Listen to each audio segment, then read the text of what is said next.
$942 a month. That's what I live on. And HOA Karen just threatened me with a gun, 40 men, and a bulldozer that had just torn my shed in half. Are you absolutely kidding me right now? I've been living on this property for 64 years, and this millionaire developer, who runs the HOA, thinks she can intimidate a disabled vet into giving up everything he owns. The police did nothing. My lawyer told me to sell. They thought I was finished. They thought I was weak. They just made the biggest mistake of their lives. What they didn't know is that you don't spend 20 years in Army Reconnaissance without learning how to gather intelligence. They brought 40 men and a bulldozer. I brought 10 hidden cameras and a body cam. What I discovered when I decided to fight back is going to completely blow your mind and destroy their perfect little empire forever.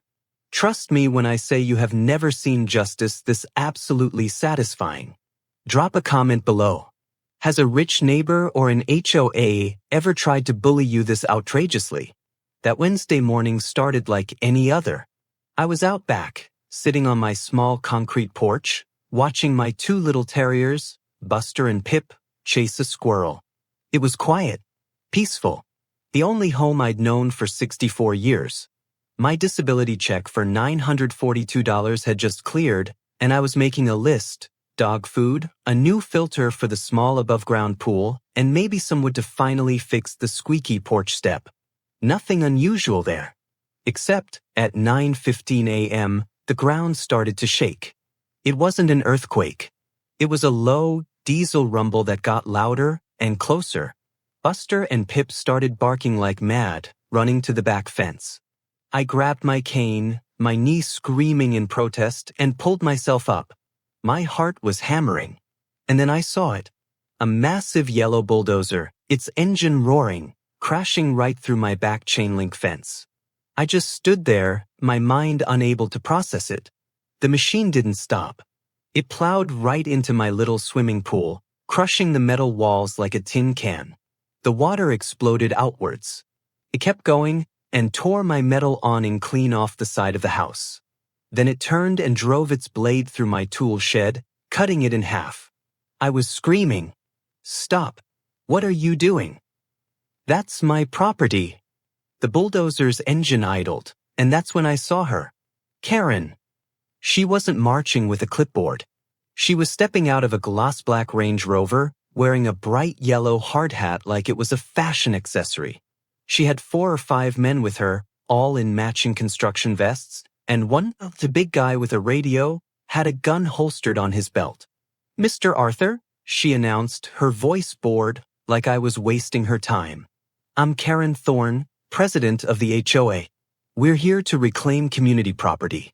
Your fence line is incorrect." "Incorrect?" I yelled, my voice shaking. "I've lived here 64 years. That fence has been in that exact spot since 1970. I have the papers." I had my original property papers from my father, folded in a plastic sleeve, and I held them up, my hand trembling. She dismissed them with a wave of her manicured hand. "Those old papers are irrelevant," she said. "We have modern surveys. You're trespassing.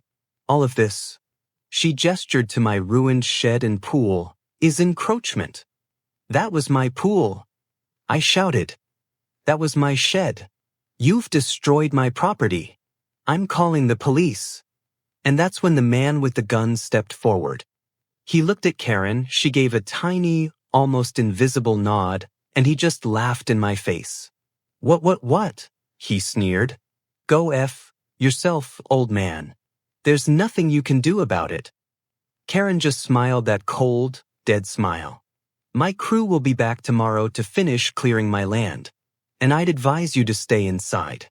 We wouldn't want any accidents." Now, most folks my age on $942 a month might have been intimidated. They might have believed the lawyer who told them to sell. But I didn't spend 20 years in Army Reconnaissance without learning how to spot a con artist. Something about this whole situation, her modern survey, was setting off every alarm bell in my professional instincts. I just stood there, my heart cold. I looked at my ruined shed. I looked at my terrified dogs hiding behind my legs. Then I looked up at the tiny, almost invisible lens hidden in the birdhouse on my porch. And I smiled. They thought they were intimidating a weak old man. They had no idea they were performing for a high-definition camera. And I had just gotten everything I needed to begin. I stood there for a long time after they left. The silence was louder than the bulldozer's engine. My hands were shaking, but not from fear. This was the old adrenaline, the cold hum that sets in when the what stops and the what now begins. I went inside and went to work. My spare bedroom desk is mission control, connected to 10 different cameras. I sat down, pulled up the feed from Him4 Birdhouse, and hit play.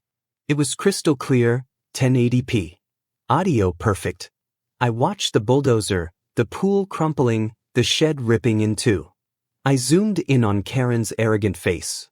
I captured the foreman's laugh, sharp and clear. What? Go F yourself, old man. I saved the file. Copied it to 3 separate drives. Exhibit A, armed trespassing, property destruction. My training taught me to always follow protocol, even if you know it will fail. You build the record. You prove you exhausted every other option. My first call, 911. Cops arrived in 45 minutes. I showed them the ruin. Karen Thorne did this, I said. Her foreman had a gun. The second I said her name, the mood changed. Karen Thorne, one cop said, just as she herself walked up, folder in hand. Officers, thank God, she said, all fake concern. This is a sad situation. It's a simple property line dispute. Our new 2024 survey shows he was encroaching. We sent him notices. That's a lie. I said. He's been confused lately, she said, giving the cops a sympathetic look. It's a civil matter. The cop looked at her official-looking survey, then at me. Sir, this is a civil dispute. You'll have to take it to court. He had a gun. I insisted. Unless he pointed it at you, it's not a crime, sir. Civil matter. They left. My second call, a property attorney. I explained everything.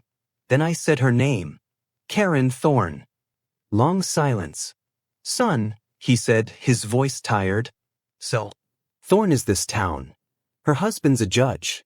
You live on $942 a month. You can't win. I'm sorry. He hung up. The system had failed. Police. But Karen knew it. The next 3 days were quiet. Her crew put up a new 6-foot privacy fence, cutting my yard in half. It had a new gate I didn't know about. On Saturday morning, I let Buster and Pip out. Then I heard the barking. It wasn't playful yaps. It was vicious. I grabbed my cane and ran outside. My heart stopped.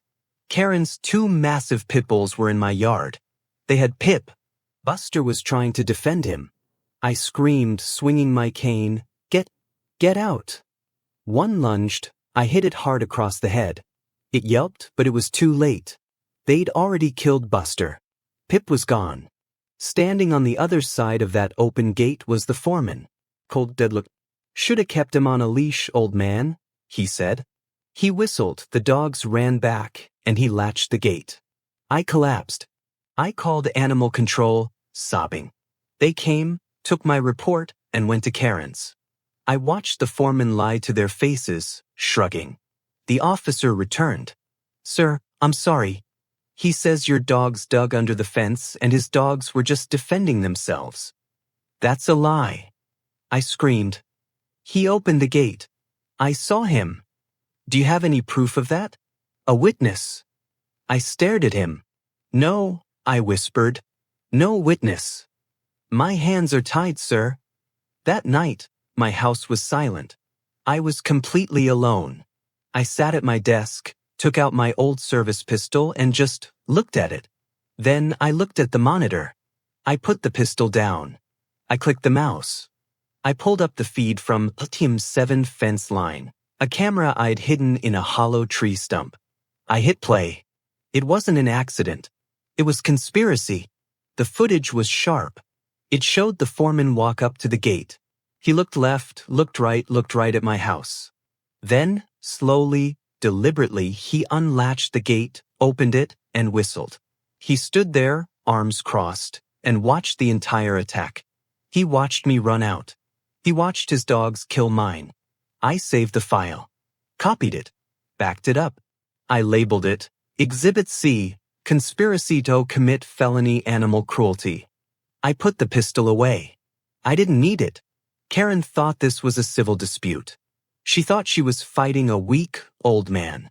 She had no idea I had just documented her and her crew committing multiple, prosecutable felonies. This wasn't a letter for a lawyer. This was a package for the state attorney general. The silence was the worst part. The house, which had been my world for 64 years, was no longer a home. It was just a box. There were no claws clicking on the hardwood. No soft breathing at the foot of my bed. I'd find myself listening for Buster's bark every time a car passed, only to be met with that heavy, dead quiet. I'd sit on the ruined porch, my hands still reaching down to pet a dog that wasn't there. But grief is a luxury I couldn't afford. Anger is an energy, and I had a mission. I didn't sleep for the next 48 hours. I just worked. My small desk became a war room. I took the raw footage, hours of it, and edited it down to the most critical, undeniable moments. I wasn't a lawyer, but I was a reconnaissance man. I knew how to build a case. I created 4 identical packages. Each one contained one 32 gigabytes USB drive, a typed, laminated cover sheet. I didn't write an emotional letter. I wrote a report. On the drive, I created 3 folders, labeled in order of severity. Folder 1, full, unedited video of the bulldozer deliberately destroying my property. The footage clearly shows the machine crashing the fence, destroying the pool, and cutting the shed in half. It also clearly records the armed foreman threatening me, saying, "Go F yourself, old man," and Karen Thorne herself authorizing the action. Folder 2, footage of officers dismissing the armed threat and felony destruction as a civil dispute the moment Karen Thorne provides her fraudulent survey. Folder 3, full, unedited video from the tree stump. It shows the foreman approaching the gate, looking left and right to ensure he isn't being watched, and then deliberately unlatching it. He is then seen whistling for the pit bulls who charge into my yard, and he stands with arms crossed, watching the entire attack. The file also includes the police interview from my body cam, where the foreman denies opening the gate, providing direct proof of perjury. I sealed the 4 packages. I couldn't trust the mail. I couldn't trust anyone in this county. Karen was this county. I had to go over her head. The next morning at 4 a.m., I was at the bus stop. The state capitol was a 3-hour ride, and the ticket cost $48, a significant chunk of my monthly income. My bad knee ached from the cold morning air as I climbed the steps of the Greyhound. I sat by the window, my old briefcase on my lap. Inside were the 4 packages. I was a 70-year-old disabled man on $942 a month, holding a briefcase full of USB drives, on my way to take down a multimillionaire who had a judge in her pocket. It was insane, and it was the only move I had left. I got to the Attorney General's office at 9 a.m. The building was all marble and glass, designed to make you feel small. I must have looked like a ghost, an old man in worn-out boots and a flannel jacket, clutching a cane and a briefcase. I didn't have an appointment. "Sir, can I help you?" the receptionist asked, barely looking up. "I need to deliver this to the Criminal Investigations Division," I said, my voice steady. "It's evidence of an ongoing felony." She looked at me like I was a lunatic. "Sir, you need to file a report with your local police." "I did," I interrupted, sliding one of the packages through the window. "It's in the report. Exhibit B. They refused to act because the accused, Karen Thorne, is married to a local judge." The moment I said judge, her expression changed. She picked up the phone. 5 minutes later, a young man in a suit, a paralegal, maybe, came out. He looked impatient. You have a complaint? I handed him the second package. I have proof, I said. I'm a disabled veteran. A developer is using armed crews to illegally force me off my land. She destroyed my property, and yesterday, she had her foreman deliberately kill my dogs. It's all on video. He frowned, looking at the package. Sir, we get a lot of. Just watch the file in Exhibit C, I said, my voice cracking for the first time. The one from the tree stump.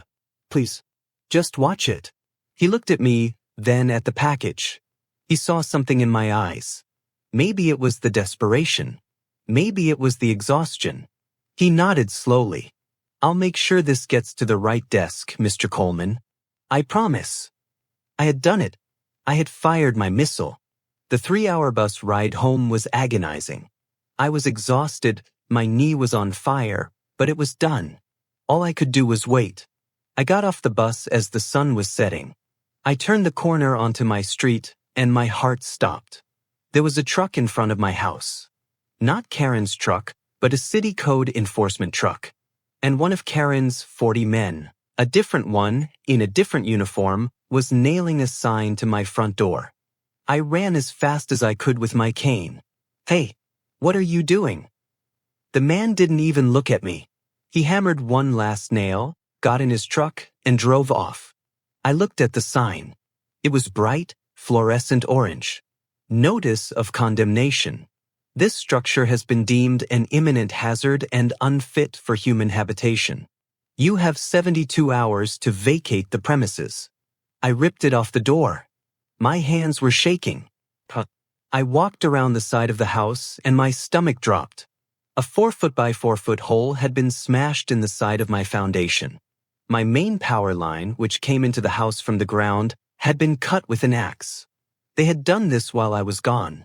Karen knew the AG package was coming, or maybe she just didn't care. She was done playing. She had used her fake city inspector to condemn my house based on damage her own crew had inflicted. I had 72 hours. My missile was in the air, but she had just lit a fire under my chair.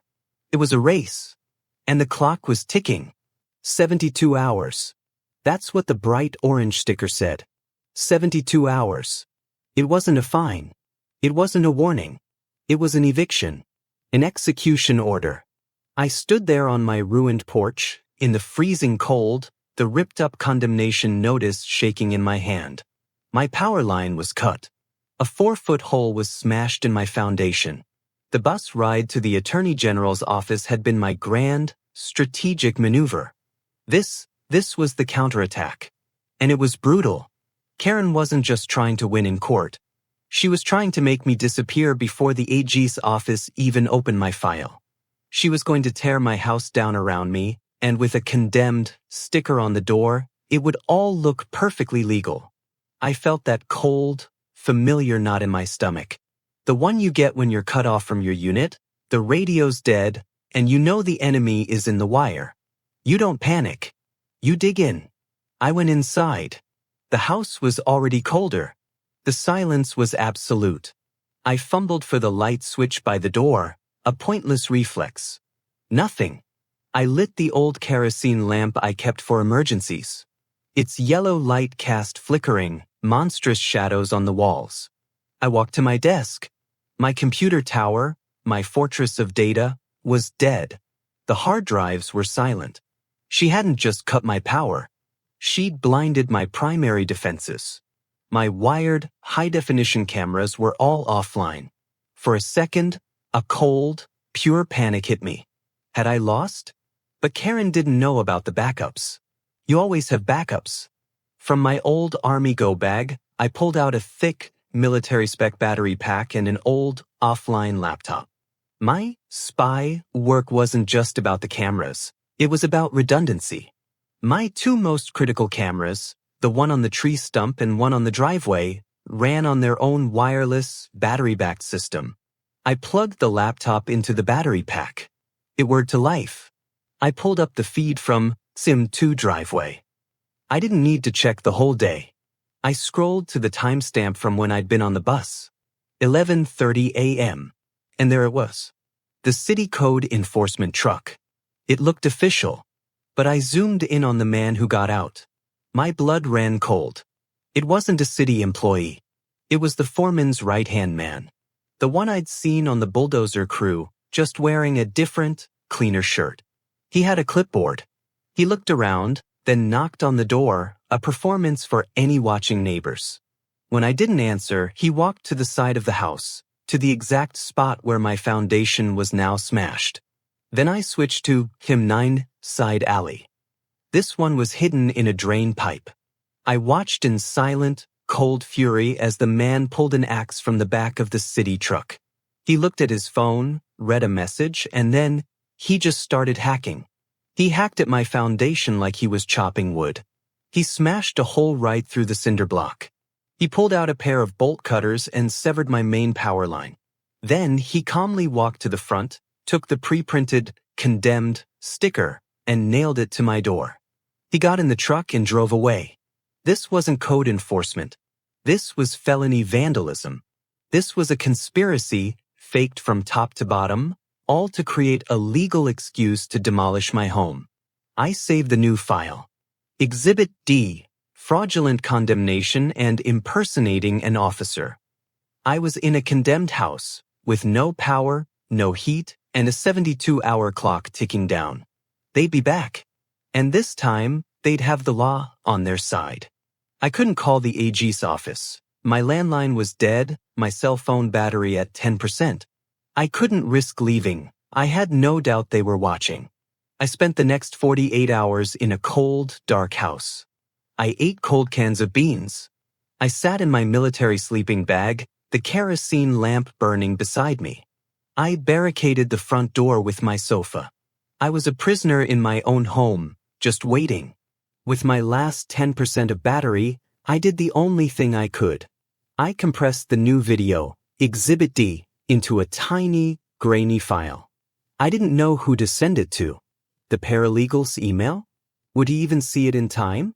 It was a Hail Mary.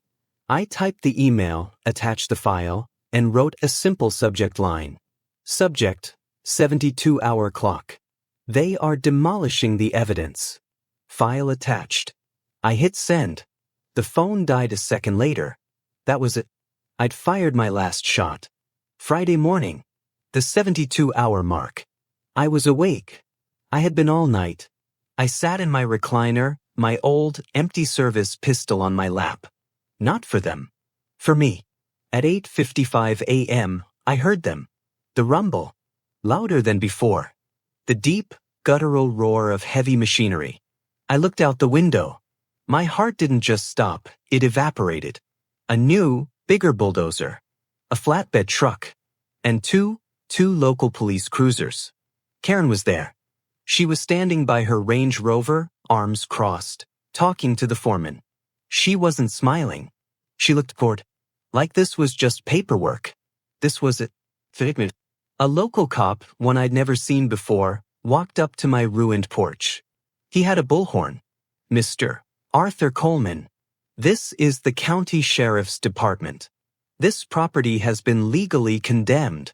You have 5 minutes to vacate the premises before we proceed with demolition. I just sat there. I'd lost. My missile had missed. The foreman was giving orders to the bulldozer driver. Karen was pointing at the house, her finger straight, like a death sentence. 3 minutes, Mr. Coleman. The bulldozer's engine roared to life. And then I heard it. A new siren. It wasn't the whoop-whoop of the local cops. It was a high-pitched, piercing wail. Coming in hot. A dark blue, unmarked Ford Interceptor screeched around the corner, followed by a marked state police cruiser. They didn't slow down. They drove right onto my lawn, cutting off the bulldozer and blocking the Range Rover. The doors flew open. The young paralegal from the AG's office got out of the first car, holding a folder. But the man who got out of the second car, he was the one that mattered. He wore a dark suit and a badge on his belt. He walked with an authority that made the local cops look like children. He strode right past my window, past the local cops, and up to the bulldozer. "Shut it down," he yelled. "Shut that machine down now." The driver, panicked, killed the engine. Karen's face. Cut her face. The color drained from it. She uncrossed her arms. What is the meaning of this? She snapped. This is a legal condemnation. The man in the suit turned to her, his eyes like ice. Ma'am, I'm Investigator Davies from the State Attorney General's office. This property is now part of an active state-level criminal investigation. You are Karen Thorne. I am, she said, trying to sound strong. Good, Davies said. He pulled out his phone. We received Mr. Coleman's evidence. All of it. The destruction. The armed threats. The conspiracy to kill his animals. That's slander, Karen hissed. Is it? Davies said, turning to the foreman. Then how about we talk about Exhibit D? The one we received at 2 a.m. The one where your man, in a fake uniform, smashes this veteran's foundation and cuts his power. He held up his phone, playing the video from Sim 9. The foreman's face went white. The local cops looked at each other, suddenly realizing they'd been set up. Karen Thorne, Investigator Davies said, putting his phone away. You are under arrest for criminal conspiracy, felony property damage, and aggravated animal cruelty. You can't, she screamed. My husband is a judge. And he'll be the first person you can call, Davies said, as the state trooper pulled her hands behind her back. From jail. The sound of the handcuffs clicking shut was the loudest, most beautiful sound I had ever heard. It was louder than the bulldozer, louder than the foreman's laugh. It was the sound of justice. Karen didn't just look shocked. She looked insulted. Like the universe had made a clerical error. My husband is a judge, she screamed again, her voice cracking, all that bored arrogance replaced with a shrill, rat-like panic. We know, Investigator Davies said flatly. And the State Bar Association will be very interested to hear about this. He nodded to the trooper, who guided her, stumbling in her expensive boots, into the back of the state cruiser. Then, Davies turned his cold stare on the foreman, who was frozen by the bulldozer, his face the color of ash. You, Davies barked. You're the one from the tree stump video, aren't you? The one who opened the gate. The foreman, the big, tough guy with the gun, just crumbled. I watched him visibly deflate. I was just doing what she told me, he stammered, raising his hands. You're under arrest for felony animal cruelty and destruction of property, Davies said, as the second trooper cuffed him. Then, Davies walked over to the two local cops. They looked like they'd swallowed hornets. You too, he said, his voice dangerously quiet. You were the officers who responded to Mr. Coleman's 911 call, correct? The ones who dismissed an armed threat as a civil dispute? We were just following procedure, the younger one said, his voice trembling. Is that what you call it? Davies said. Because the AG's office calls it dereliction of duty and potential conspiracy. You're both suspended, pending a full internal investigation by our office, not yours. Hand over your badges. I watched, numb, as the two local cops who had failed me, who had left me to this fate, were disarmed and told to sit on the curb. The bulldozer driver had already vanished, slipping away in the chaos. The young paralegal from the AG's office walked up to my porch. I was still standing in the doorway, my old, useless pistol still on my lap. He looked at the orange sticker, then at the hole in my foundation, then at me. Mr. Coleman, he said gently. Yes, I managed to say, my voice a dry croak. My name is Ben. I'm the one you gave the package to. But I'm so sorry we didn't get here sooner. I stayed up all night watching your files. When I saw Exhibit D, the condemnation, I woke up my boss at 3 a.m. He authorized the warrants immediately. I just nodded, my eyes filling with tears. This condemnation notice is fraudulent, Ben said, ripping the orange sticker off my door and tearing it in two. Your home is now a protected crime scene. No one is touching it. The fallout was immediate. Within 2 hours, my street was a circus. Local news vans, the ones that never cared about a disabled vet, were now parked everywhere, filming the state police cars, the impounded bulldozer, and the condemned sign lying in my yard. Karen's husband, the judge, showed up. He wasn't in robes. He was in a golf shirt, his face beet red, screaming at investigator Davies. Davies just handed him a piece of paper. "That's a court order, Judge, barring you from interfering in a state investigation or contacting the victim, Mr. Coleman. You try to use your office, you'll be joining your wife in a cell." The judge just stood there, his mouth opening and closing, speechless. By noon, my power was back on. A utility truck, escorted by a state trooper, was there to repair the line, documenting it all as evidence. Ben, the paralegal, sat with me at my kitchen table for 2 hours. He brought coffee. He watched as I finally plugged my computer back in and showed him the master files. He told me the Attorney General himself was apoplectic. They weren't just looking at Karen and her crew. They were opening a full-scale racketeering investigation into Thorne Development, her husband, and the entire corrupt city council. My 10 cameras and $942 a month had done more than just save my home. I had just handed the state the keys to a kingdom of corruption. "You're a hero, Mr. Coleman," Ben said as he left. I sat there, alone in the quiet. My dogs were still gone. The hole in my foundation was still there. I wasn't a hero. I was just a spy who had finally completed his mission. The battle was over, but the war for accountability had just begun. Karen made bail in 12 hours. The local news, which had splashed her mugshot everywhere, suddenly went quiet, calling it a property dispute. They thought they could just wait me out. But Ben, the paralegal, called me. "Don't watch the news, Arthur," he said. "They don't own the state courthouse. The AG is not letting this go." He was right. 2 weeks later, the state indictments came down. It wasn't just Karen and her foreman. It was Karen, her foreman, 2 city council members, the fake code enforcement officer, and her husband, the judge. They were charged with racketeering, RICO, conspiracy to commit fraud, and aggravated animal cruelty. My 10-camera system had decapitated a criminal enterprise. Karen's lawyers tried to have my illegal surveillance thrown out. The state judge laughed them out of the courtroom. Mr. Coleman was recording his own property, counsel. "It's not surveillance, it's evidence. And it's spectacular." When it was my turn to testify, I just walked to the stand with my cane. I didn't have to say much. The prosecutor dimmed the lights and plugged my USB drive into the massive courtroom monitors. I watched the jury watch. I watched them lean forward as the bulldozer tore my shed in half. I saw them flinch and look at the foreman when his voice echoed through the court. What? Go F yourself." I saw a woman in the back row, a grandmother, put her hand over her mouth and begin to cry as she watched the video from the tree stump. The gate opening, the whistle, the foreman standing there, arms crossed. It took the jury less than 1 hour. Guilty.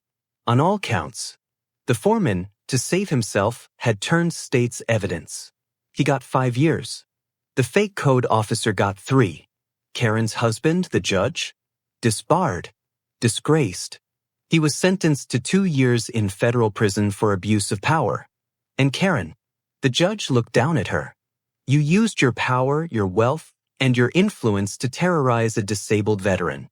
You destroyed his home and had his animals killed, all for greed."